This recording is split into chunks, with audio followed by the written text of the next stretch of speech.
Bonjour, bienvenue dans cette vidéo. J'avais envie de te parler ici un peu plus du programme Relier qui s'ouvre en septembre. C'est un programme différent de ceux que j'ai l'habitude de proposer. Donc c'est vraiment un espace expérientiel qui s'ouvre pour transformer nos relations. Donc je voulais en parler un peu plus en profondeur parce que c'est aussi un programme très singulier avec une approche sur le corps féminin, le système nerveux, la dynamique relationnelle. Et c'est quelque chose dont on entend assez peu parler. On entend assez peu parler oui, dans les milieux du système nerveux, de tout ce qui est régulation, etc. Donc, qu'est-ce que c'est que relier? Qu'est-ce qu'on va y faire? Et à quoi est-ce qu'il nous amène, en fait? Qu'est-ce qui nous permet de vivre? Donc, je disais, c'est un programme pour transformer nos relations. C'est vraiment un programme expérientiel. L'idée, c'est pas d'accumuler des connaissances, mais vraiment de vivre depuis l'intérieur, depuis le corps et notre système nerveux, cette possibilité donc de transformer notre manière d'être en lien avec nous-mêmes, avec les autres et avec le monde. Donc c'est un programme qui s'adresse principalement aux accompagnantes, parce que quand on est accompagnante, notre présence, c'est le socle de notre métier. C'est à partir de notre présence qu'on va pouvoir être en lien, qu'on va pouvoir être ce pilier et cette personne qui tient l'espace pour une transformation. Mais c'est aussi un programme qui s'adresse aux femmes qui se sentent touchées par le lien, qui se sentent sensibles à la question du lien et qui veulent explorer et transformer leur manière d'être en lien dans leur relation. Donc la question, c'est vraiment pourquoi est-ce qu'on se quitte soi-même quand on est dans une relation, en relation en fait? Pourquoi c'est si difficile de rester connecté à nous-mêmes, à ce qu'on vit à l'intérieur, à ce qu'on ressent? Pourquoi est-ce qu'il y a une part de nous qui se quitte donc quand on entre dans une dynamique de fusion avec l'autre, donc on oublie nos propres besoins et on se confond avec l'autre, on cherche à prendre soin des besoins de l'autre avant nos propres besoins, ou quand on se coupe de nous-mêmes pour répondre, voilà, pour s'adapter aussi, ou alors qu'il y a quelque chose qui s'active en nous et que du coup on n'arrive plus à être disponible pour l'extérieur. Donc pourquoi est-ce qu'il y a toutes ces dynamiques-là qui se mettent en jeu, qui entrent en jeu quand on est en relation, et en particulier chez les femmes? Parce que en tant que femme, en tant que corps féminin, socialisé comme féminin, on a appris très tôt qu'on avait besoin de prendre soin des autres pour maintenir un climat de sécurité dans le lien, justement. Et donc, on a très vite appris à prendre soin à l'extérieur, prendre soin des autres. Donc ça, c'est vraiment un schéma assez récurrent. C'est pas tout le monde, mais c'est une tendance. Hein, et c'est donc aussi une manière construite, en fait, d'être dans le lien.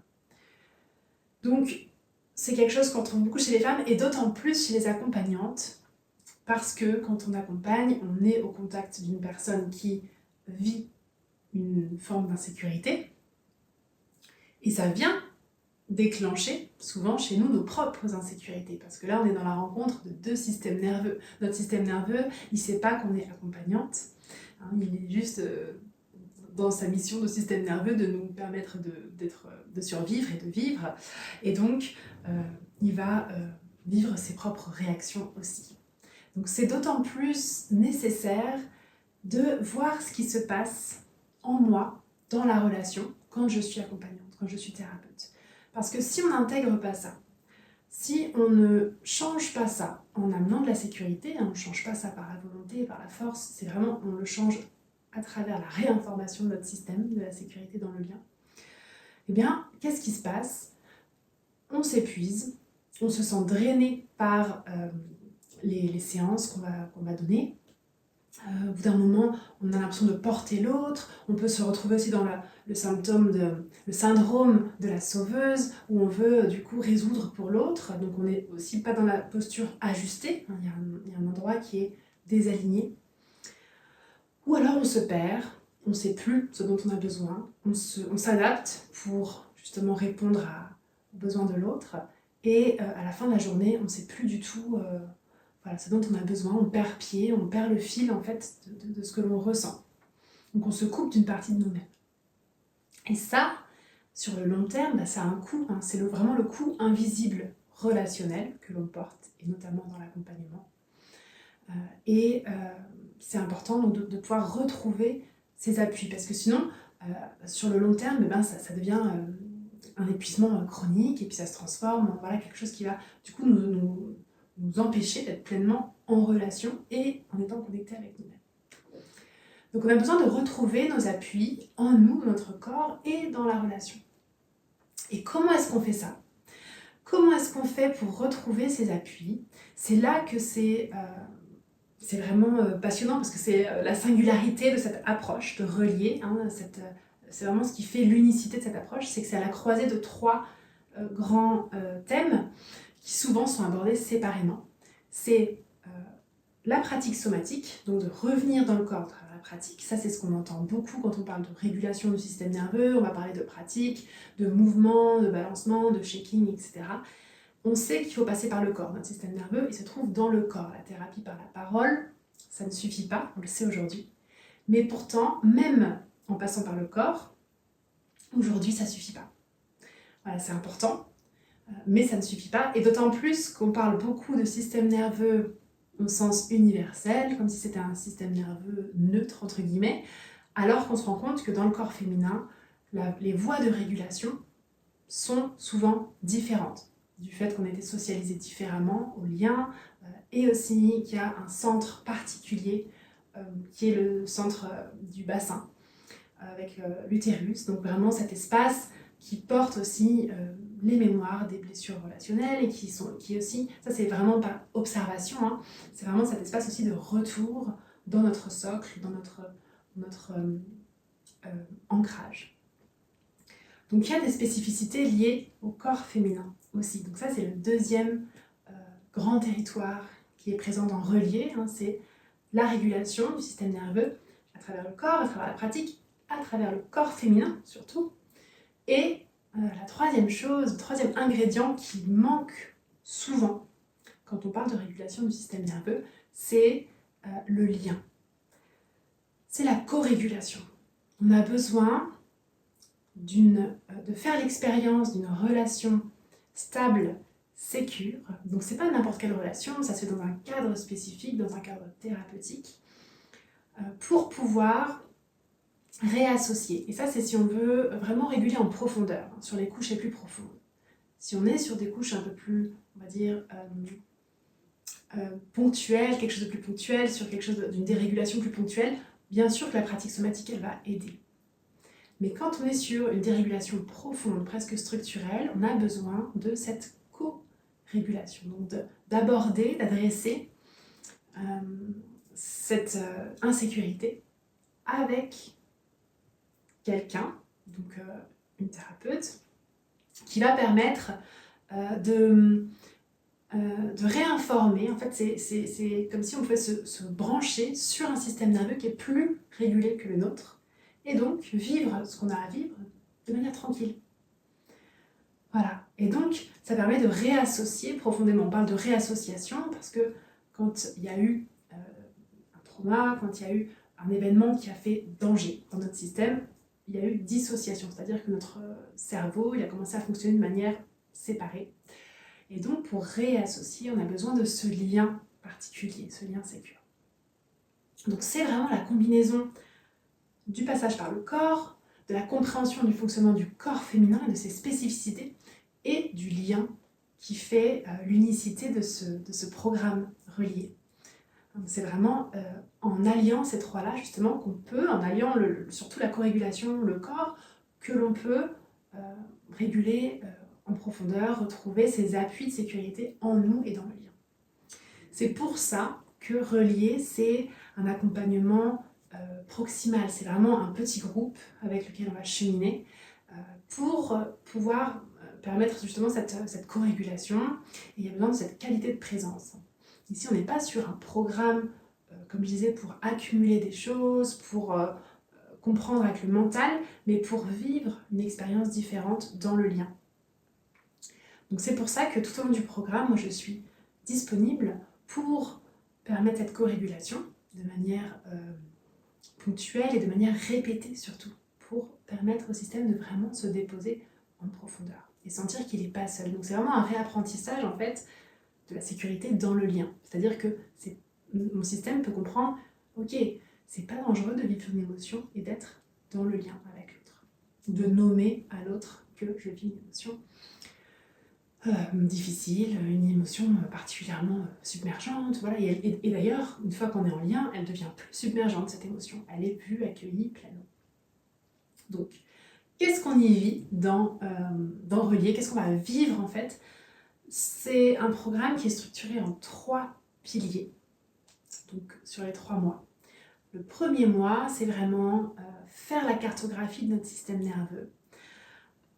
Pas seulement une cartographie comme ça isolée, mais vraiment dans le lien. Qu'est-ce qui me met en état dorsal, en état sympathique, dans les différents états nerveux. Donc pouvoir avoir cette lecture-là, affiner cette lecture, et c'est toujours à travers des exercices expérientiels, hein, des exercices aussi qu'on va faire à 2, en petits groupes, voilà, pour pouvoir observer plus finement ce qui se passe en moi.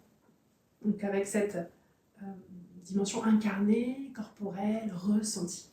Parce que c'est ça, hein, pour faire cette réassociation entre le haut et le bas, c'est toujours redescendre dans le ressenti et nommer ce qui se passe. On va appeler ce qu'on appelle la métacognition. Donc c'est une manière aussi de pouvoir nommer ce qui se passe et donner cette place à notre système nerveux. Et donc à partir de là, ça permet cette régulation, quand on amène cette métacognition.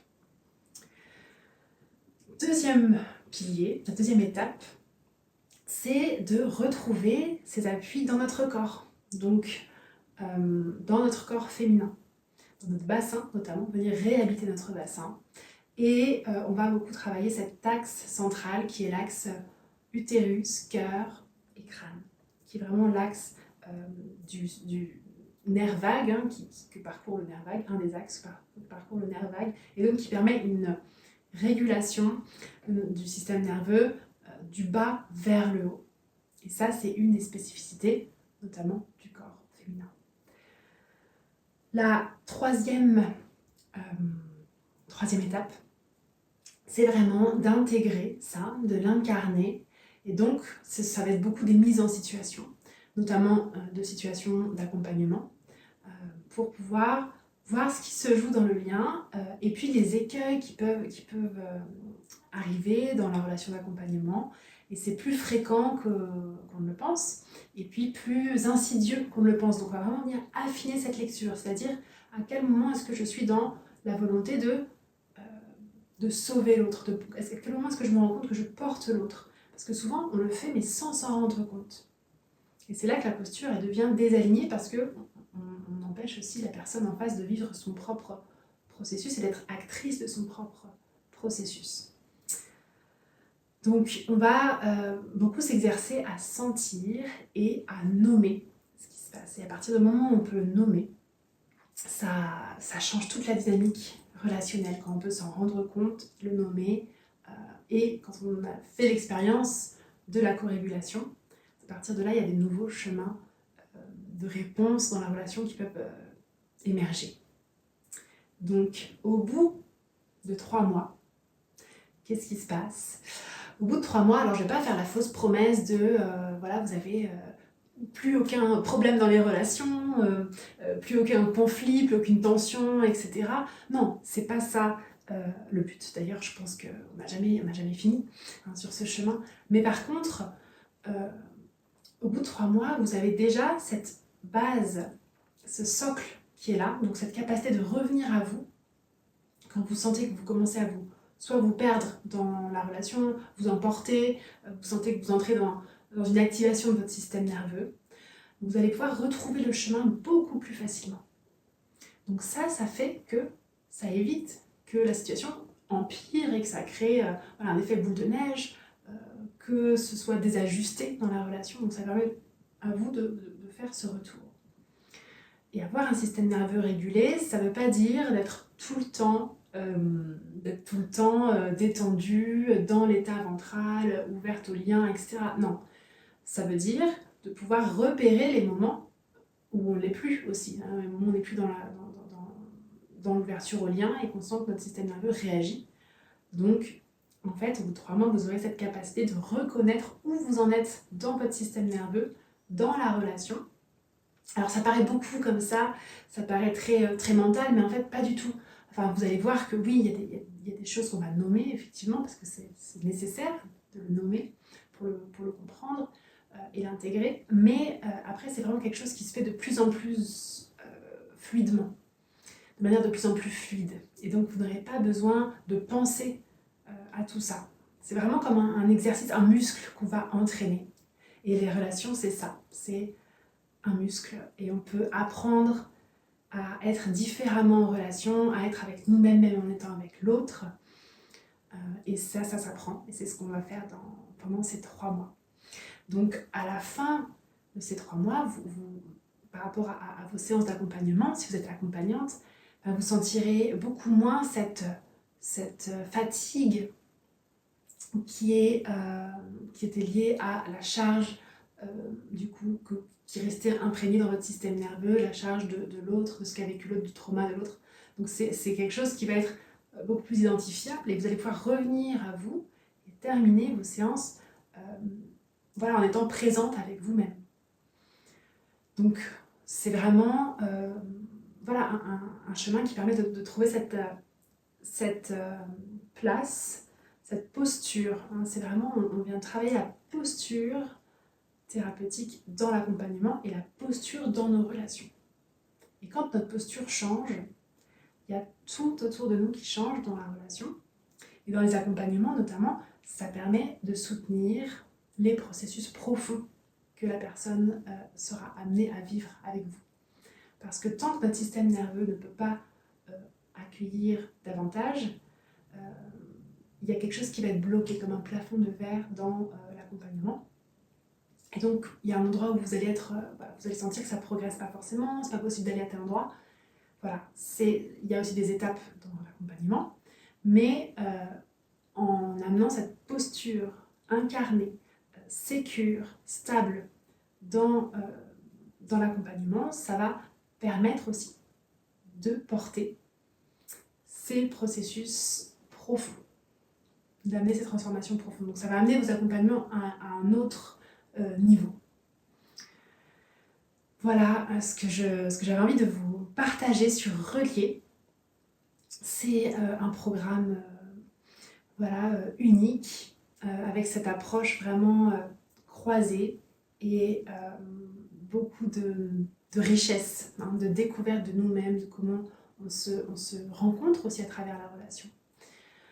Voilà, je me réjouis d'accueillir les femmes qui se sentiront appelées, les accompagnantes, les thérapeutes, les mères, les femmes qui se sentent sensibles au lien, qui ont envie de transformer leur manière d'être en lien pour retrouver de l'apaisement dans le lien. Voilà, vous êtes les bienvenus et je suis disponible si vous voulez échanger davantage, si vous avez des questions.